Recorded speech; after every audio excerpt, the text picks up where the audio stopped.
নমস্কার দর্শক বন্ধু, আজকে আপনাদের সঙ্গে এসজি ফিনসার নামের একটা শেয়ার নিয়ে আলোচনা করব। তো আমি আপনাদেরকে প্রথমেই বলতে চাই যে কোনো মানে কোম্পানিকে অ্যানালিসিস করার আগে তার বিজনেস মডেল বোঝা জরুরি। আজকে এই কোম্পানিটার রেজাল্ট এবং কন কল ছিল, তো রেজাল্টে কি কি ইনসাইট আমরা পাচ্ছি এবং কন কলে ম্যানেজমেন্ট কি কি ইনসাইট শেয়ার করেছে এবং আগামী দিনে এই শেয়ারটা কেমন চলতে পারে সেই সমস্ত নিয়েই কিন্তু আমরা আজকে আমাদের এই ভিডিওতে ডিসকাশন করব। তো আপনারা কিন্তু শেষ পর্যন্ত ভিডিওটা দেখবেন। এবার আমি যেটা বলতে চাইছি সেটা হচ্ছে এই যে এসজি ফিনসার কোম্পানিটা কি করে। আপনারা নিশ্চয়ই এপিএল অ্যাপোলো টিউব বলে কোম্পানিটার নাম শুনেছেন, যেটা হচ্ছে স্টিল টিউব এবং পাইপ মানে বানায়, এবং এই কোম্পানিটা কিন্তু একটা বড় কোম্পানি এবং লিস্টেড কোম্পানি শেয়ার মার্কেটে।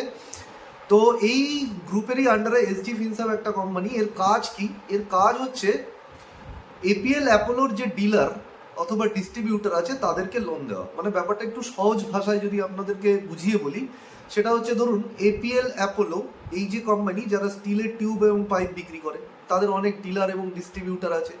সেই ধরনের সেই যারা ডিলার এবং ডিস্ট্রিবিউটার, তাদের তো এপিএল অ্যাপোলো থেকে ওই যে স্টিলের টিউব এবং পাইপ প্রথমে কিনতে হয়, তার দোকানে তুলতে হয়। তো তার দোকানে এই স্টিল টিউব পাইপ এসব কিনতে গেলে প্রচুর টাকা তাকে ইনভেস্ট করতে হয়।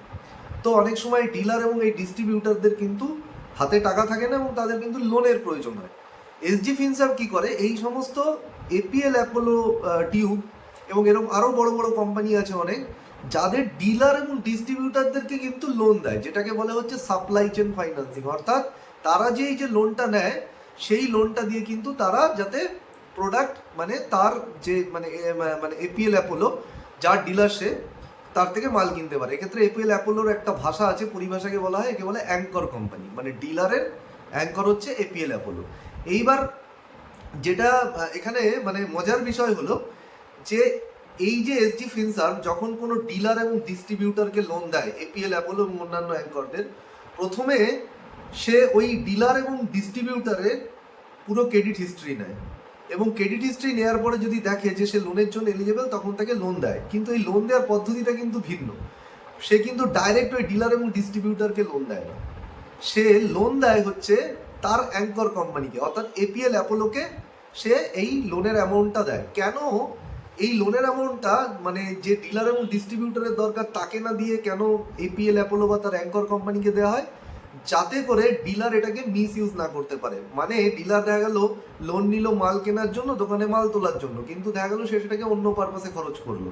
সেটা যাতে না হয় সেটাকে এনশিওর করবার জন্য সে কিন্তু লোন দেয় এপিএল অ্যাপোলো টিউব যে কোম্পানি আছে অ্যাঙ্কর তাকে, এবং তাকে বলে যে সাপোজ 5 লাখ টাকা সে দিল তার অ্যাঙ্করকে, এপিএল অ্যাপোলো টিউবকে, এবং এপিএল অ্যাপোলো টিউবকে বললো ভাই তুমি তোমার ওই ডিলার এবং ডিস্ট্রিবিউটারকে 5 লাখ টাকার মাল দিয়ে দাও। তো এপিএল অ্যাপোলো যখন মানে এপিএল এসডি ফিনসার যখন এপিএল অ্যাপোলোকে লোনটা দিল, তখন এপিএল অ্যাপোলো কি করলো, সেই লোনের টাকার সমপরিমাণ মাল কিন্তু তার ডিলার এবং ডিস্ট্রিবিউটারের কাছে পাঠিয়ে দিল।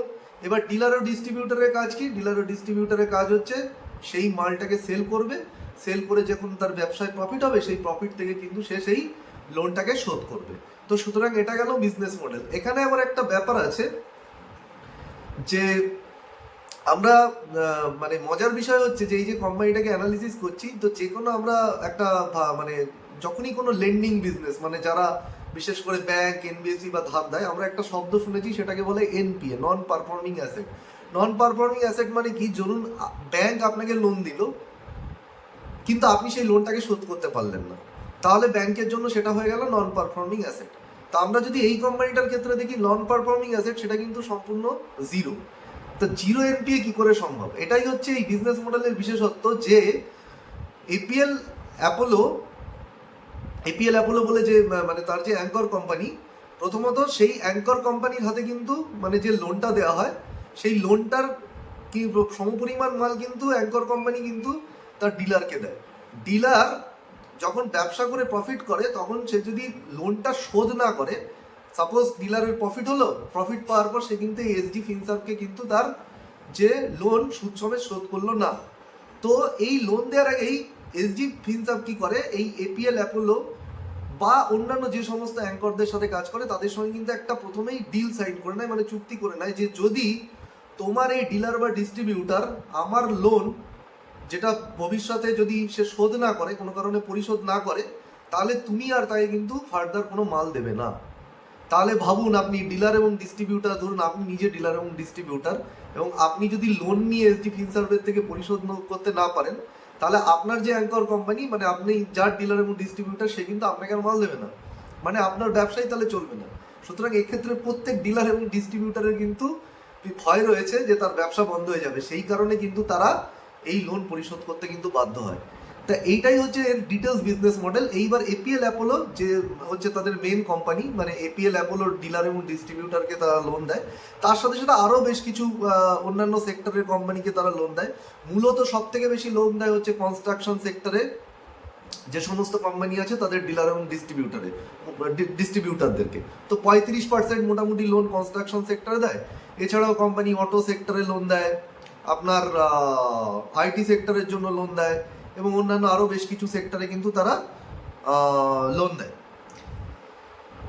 এবার এটা তো হয়ে গেল সাপ্লাই চেন ফাইন্যান্সিং। এছাড়াও কোম্পানি আরও বেশ কিছু কিছু লোন, মানে অন্যান্য বেশ কিছু লোন প্রোভাইড করে, যেমন আপনারা এমএসএমই লোন, মানে ছোট বড় মাঝারি যে সমস্ত বিজনেস পারপাসে তারা কিন্তু লোন দেয়, মানে বিজনেস লোন দেয়, সেটাকে আমরা মানে বলছি এমএসএমই লোন। এছাড়া তারা লোন এগেন্স্ট প্রপার্টি, মানে ধরুন কারুর বাড়ি বা কোনো প্রপার্টি বন্ধক রেখে যে লোন দেয় সেটাকে লোন এগেন্স্ট প্রপার্টি বলে। তারা ছোট সাইজের যে মাইক্রো ল্যাব বা লোন এগেন্স্ট প্রপার্টি, মানে যেটা আপনি মানে ডিলার বা ডিস্ট্রিবিউটার তাদের কোনো প্রপার্টিটাকে বন্ধক রেখে লোন নেয়, সেই ধরনের লোনও কিন্তু তারা প্রোভাইড করে। তো এই হচ্ছে তাদের বিজনেস মডেল। এবং রিসেন্ট আর একটা জিনিসও তাদের মানে কোম্পানি লাস্ট কোয়ার্টারে অ্যানাউন্স করেছিল কনকলে, যে তারা ফ্যাক্টরিং বলে আর এক ধরনের লোনে কিন্তু তারা ঢুকছে, আর এক ধরনের পরিষেবা তারা দিতে চলেছে। তো এই কোয়ার্টারে যে ম্যানেজমেন্টের আপডেট এসছে সেখানে আমরা দেখছি তারা কিন্তু ফ্যাক্টরিং চালু করেছে। তো এই ফ্যাক্টরিং এর কনসেপ্টটা কি সেটাও একটু বুঝিয়ে দেওয়া দরকার। তো অনেক কোম্পানি আছে যাদের ব্যবসা করতে গেলে আমরা জানি দৈনন্দিন, আপনি যদি নিজে ব্যবসায়ী হন আপনি জানেন যে একটা ব্যবসা চালাতে গেলে দৈনন্দিন আপনার কিন্তু বিজনেস চালানোর জন্য অনেক কিন্তু খরচা আছে, এবং তার সাথে সাথে আপনার যারা এমপ্লয়ি তাকেও কিন্তু আপনাকে মাইনে দিতে হবে। এইবার আপনি ধরুন আপনি মানে ধরুন একটা ডিলার বা ডিস্ট্রিবিউটার, এবং আপনি মানে ধরুন কাউকে মানে কোনো আপনার বড় একটা ক্লায়েন্ট আছে, তো আপনার ব্যবসার যে বড় ক্লায়েন্ট তাকে ধরুন আপনি 5 লাখ টাকার মাল বিক্রি করেছেন। এইবার সেই ক্লায়েন্টের সঙ্গে আপনার যে টার্মস অ্যান্ড কন্ডিশন, সেই টার্মস অ্যান্ড কন্ডিশন আন্ডারে ক্লায়েন্ট আপনাকে ধরুন 2 মাস 3 মাস বাদে সেই টাকাটা পরিশোধ করে। এখন ধরুন আপনি মাল তো তাকে পাঠিয়ে দিয়েছেন, কিন্তু 3 মাস পরে আপনার কাছে টাকা আসবে, তো সেই 3 মাস আপনার ব্যবসাটাকে আপনি চালাবেন কি করে? তাহলে সেই ব্যবসা চালানোর জন্য 3 মাস চালানোর জন্য আপনার 3 মাসে তো আপনার এমপ্লয়ীদেরকে আপনাকে মাইনে দিতে হবে, 3 মাসে আপনার ব্যবসার খরচগুলো তো আপনাকে তুলতে হবে। তো তার জন্য আপনি এসডি ফিনসার্ভের কাছে গেলেন এবং এসডি ফিনসার্ভকে গিয়ে বললেন যে দেখো, আমার এই যে ক্লায়েন্টকে আমি 5 লাখ টাকার মাল দিয়েছি, এই 5 লাখ টাকা আমার কাছে 3 মাস পরে আসবে, কিন্তু আমার ব্যবসা চালানোর জন্য এই 5 লাখ টাকা আমার এখনই চাই। তো এসডি ফিনসার বলে, ভাই ঠিক আছে, আমি ব্যবসা চালানোর জন্য তোমাকে 5 লাখ টাকা এখনই যে 5 লাখ টাকা তোমার মানে ক্লায়েন্টের কাছ থেকে আসবে সেটা আমি তোমাকে দিয়ে দিচ্ছি। কিন্তু এখানে একটা ব্যাপার আছে, যখনই মানে এসডি ফিনসারকে গিয়ে সে বলবে যে আমার 5 লাখ টাকা ক্লায়েন্টের থেকে আসবে, সেটা তুমি 3 মাস বাদে পাবে। মানে এসডি ফিনসার ওই টাকাটা ক্লায়েন্টের থেকে যে টাকাটা 3 মাস পরে আসবে, এসডি ফিনসার 3 মাস বাদে পেয়ে যাবে।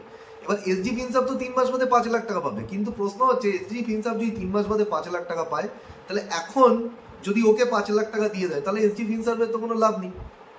তাহলে এসডি ফিনসার কি করবে? ওকে বলবে মানে মানে যে লোন নিচ্ছে তাকে পরিষ্কার বলবে, মানে বলবে যে আমি তোমাকে 5 লাখ টাকা যে আমি তোমার ক্লায়েন্টের থেকে পাবে, আমি মানে সেটা যেটা আমি তোমার 3 মাস বাদে মানে তোমার ক্লায়েন্ট আমাকে দেবে, তার বদলে আমি তোমাকে এখন 4,80,000 টাকা লোন দেবো।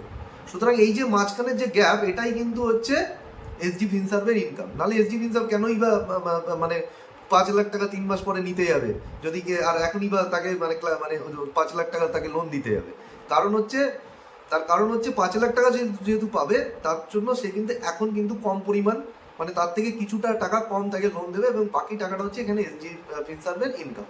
তো এইটা হচ্ছে তার ডিটেল বিজনেস মডেল, যেটা আমি আলোচনা করলাম। এইবার একটুখানি নাম্বারের দিকে যাওয়া যাক এবং কতগুলো বিষয় এখানে বলে নেওয়া দরকার। প্রথম কথা হচ্ছে এই কোম্পানিটার কিন্তু ম্যানেজমেন্টের কিন্তু মানে ম্যানেজমেন্ট কিন্তু পুরোপুরি চেঞ্জ হয়েছে। পুরনো যে ম্যানেজমেন্ট ছিল সেখানে কিন্তু অনেক ইস্যু ছিল, পারফরমেন্স ভালো হচ্ছিল না। তো বেসিক্যালি এই মানে এসডি ফিনসার্ভ যে গ্রুপের আন্ডারে রয়েছে এপিএল অ্যাপোলো টিউব, এই এপিএল অ্যাপোলো টিউবের যে চেয়ারম্যান সঞ্জয় গুপ্তাজির যে মানে ভাই আছে রোহন গুপ্তাজি, তিনিও কিন্তু এই মানে কোম্পানির যে পরিচালন সমিতি বা ম্যানেজমেন্টে কিন্তু তিনি এসছেন, এবং ম্যানেজমেন্ট কিন্তু পুরনো যে ম্যানেজমেন্ট ছিল সেটাকে কিন্তু কোম্পানি চেঞ্জ করেছে। তো আজ থেকে 1 বছর আগে যে সমস্ত মানে কোম্পানির মানে আমরা যখন মানে আমি 1 বছর আগে থেকে যখন এই কোম্পানিকে ট্র্যাক করি, তখন দেখেছিলাম কোম্পানি কিন্তু বেশ কিছু সময় বেশ কিছু কিন্তু গাইডেন্স দিয়েছিল। মানে তারা বলেছিল তাদের লোন বুক মানে হচ্ছে তারা যে লোনটা দেয় সেই টোটাল বুকের মানে সেই টোটাল যে লোনের পরিমাণ সেটাই হচ্ছে লোন বুক। তাদের লোন বুকের কিন্তু তারা গাইডেন্স দিয়েছিল যে তারা এই বছরের শেষে কিন্তু 5-6 হাজার কোটি টাকার কিন্তু লোন বুক বানিয়ে নেবে। কিন্তু ম্যানেজমেন্ট পরে সেই গাইডেন্স চেঞ্জ করে বলে 4.5 হাজার কোটি টাকা, পরবর্তীকালে সেই গাইডেন্সকে চেঞ্জ করে বলে 4 হাজার কোটি টাকা। এটা গেল এক। অর্থাৎ ম্যানেজমেন্টের আমরা দেখেছি মানে পাস্টে কিন্তু এই গাইডেন্স কিন্তু মিস করার প্রবণতা আছে। ঠিক একইভাবে যদি আমরা প্রফিট আফটার ট্যাক্স দেখি, সেখানেও প্রথমে 200 কোটি টাকা বলেছিল, পরে ধীরে ধীরে 150 কোটি, এবং শেষ যে মানে সেপ্টেম্বরের যে কনকলটা হয়েছিল সেখানে বলেছিল 125 কোটি টাকা। এইবার এই যে ছিল মানে মোটামুটি অবস্থা। তো গত লাস্ট যে কল হয়েছিল সেখানে কনফারেন্স কলে ম্যানেজমেন্ট কিন্তু এই গাইডেন্সটাকে কিন্তু ইনট্যাক্ট রাখে, এবং আমরা আজকে যে কল এবং রেজাল্ট দেখছি সেখানে কিন্তু আমরা দেখছি মোটামুটি যে লাস্ট যে গাইডেন্স তারা দিয়েছিল সেপ্টেম্বর মাসে সেটা কিন্তু তারা ইনট্যাক্ট রেখেছে। 4 হাজার কোটি টাকার কাছাকাছি কিন্তু তাদের লোন বুক এখন এসে দাঁড়িয়েছে, এবং তার সাথে সাথে তারা যেটা বলেছিল যে 125 কোটি টাকার তারা কিন্তু প্রফিট করবে এই বছরে, তারা কিন্তু 128 কোটি টাকার কিন্তু প্রফিট করেছে।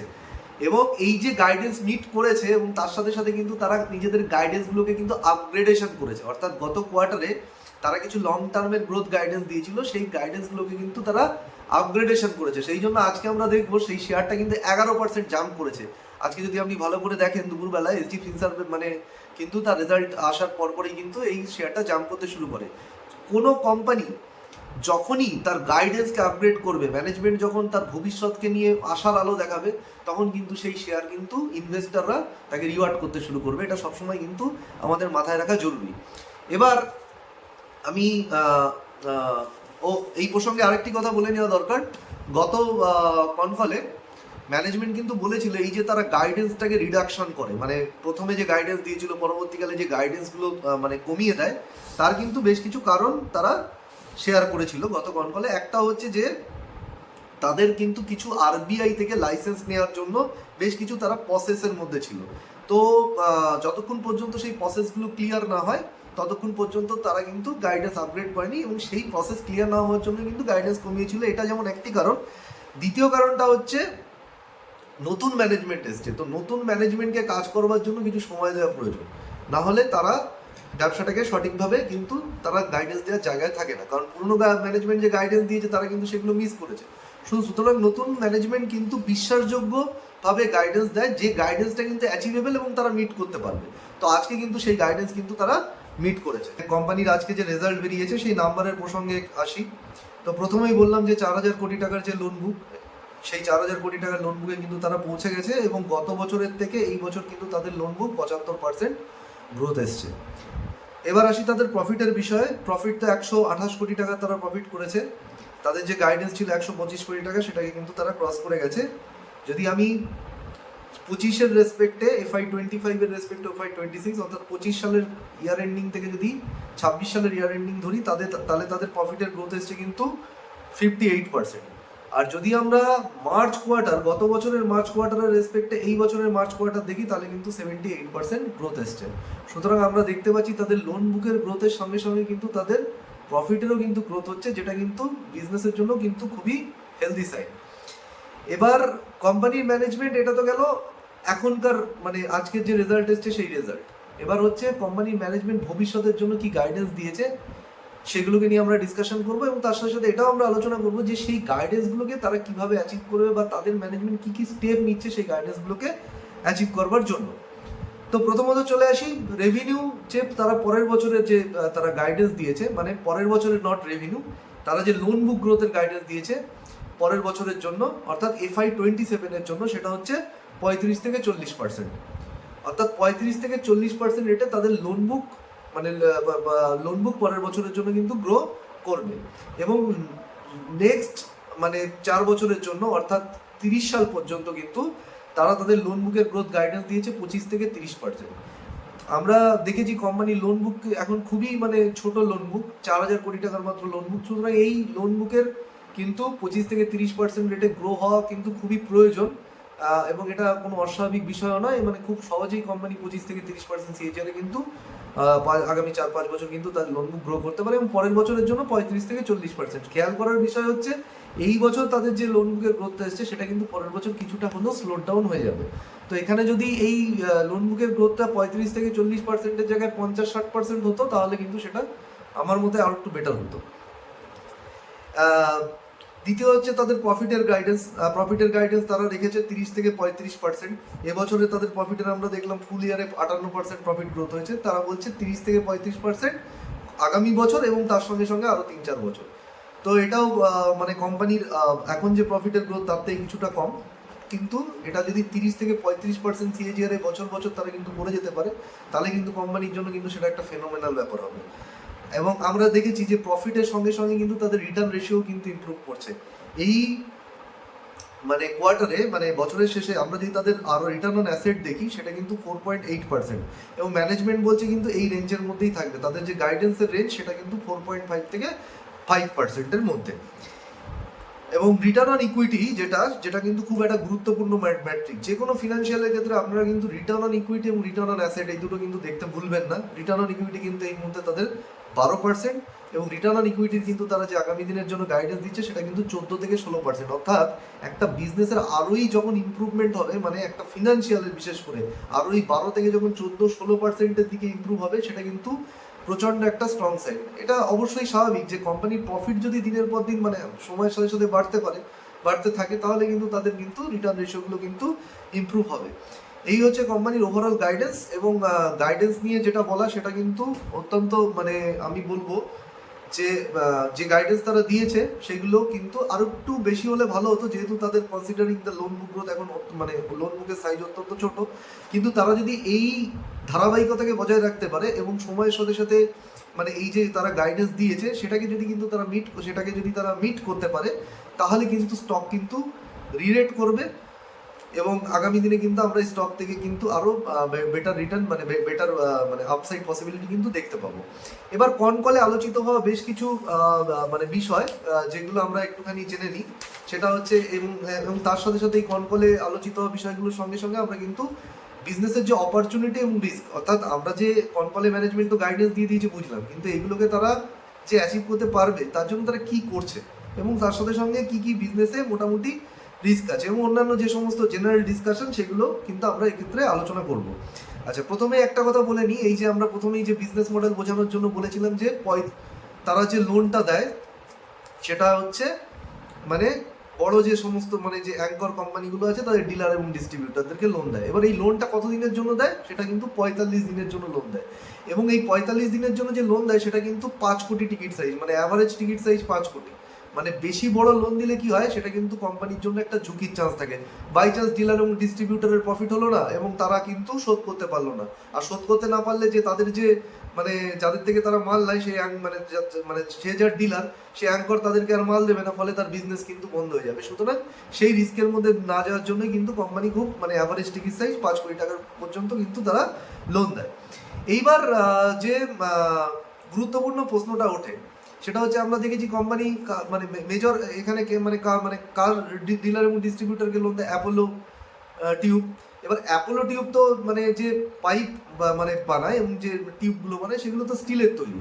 এখন আমরা জানি সারা বিশ্বে এই যে স্টিল হচ্ছে কি একটা কমোডিটি, এবং কমোডিটির দাম কিন্তু সবসময় ওঠানামা করে, এটা কিন্তু একটা ভোলাটিলিটি বা রিস্ক। এবার এই কোম্পানির ক্ষেত্রে এই যে স্টিলের প্রাইস বাড়া বা কমা কতটা বেশি রিস্কি বা কতটা কম রিস্কি, তো সুতরাং সেটা যদি ম্যানেজমেন্টকে অ্যানালিস্টরা জিজ্ঞেস করেছিল তাদের কলে, সেখানে কিন্তু ম্যানেজমেন্ট বলেছে যে স্টিলের প্রাইস মানে ওঠা বা পড়ার সময় কিন্তু তাদের কিন্তু পারফরমেন্সের কোনো সম্পর্ক নেই। কারণ যেটা হচ্ছে তারা মূলত কাকে মাল বেচে, তারা মাল বেচে হচ্ছে মানে তারা যে মাল বেচে তারা যে লোনটা দেয় সেটা হচ্ছে ডিলার এবং ডিস্ট্রিবিউটারকে। এবার যারা ডিলার এবং ডিস্ট্রিবিউটারকে লোন দিচ্ছে, ডিলার এবং ডিস্ট্রিবিউটার তো স্টিলের ব্যবসা করে, মানে স্টিলের টিউব আর পাইপের ব্যবসা করে। বাজারে স্টিলের দাম যাই হোক না কেন, ডিলার এবং ডিস্ট্রিবিউটার স্টিলের টিউব এবং পাইপ তো তার অ্যাঙ্করের থেকে নেবেই।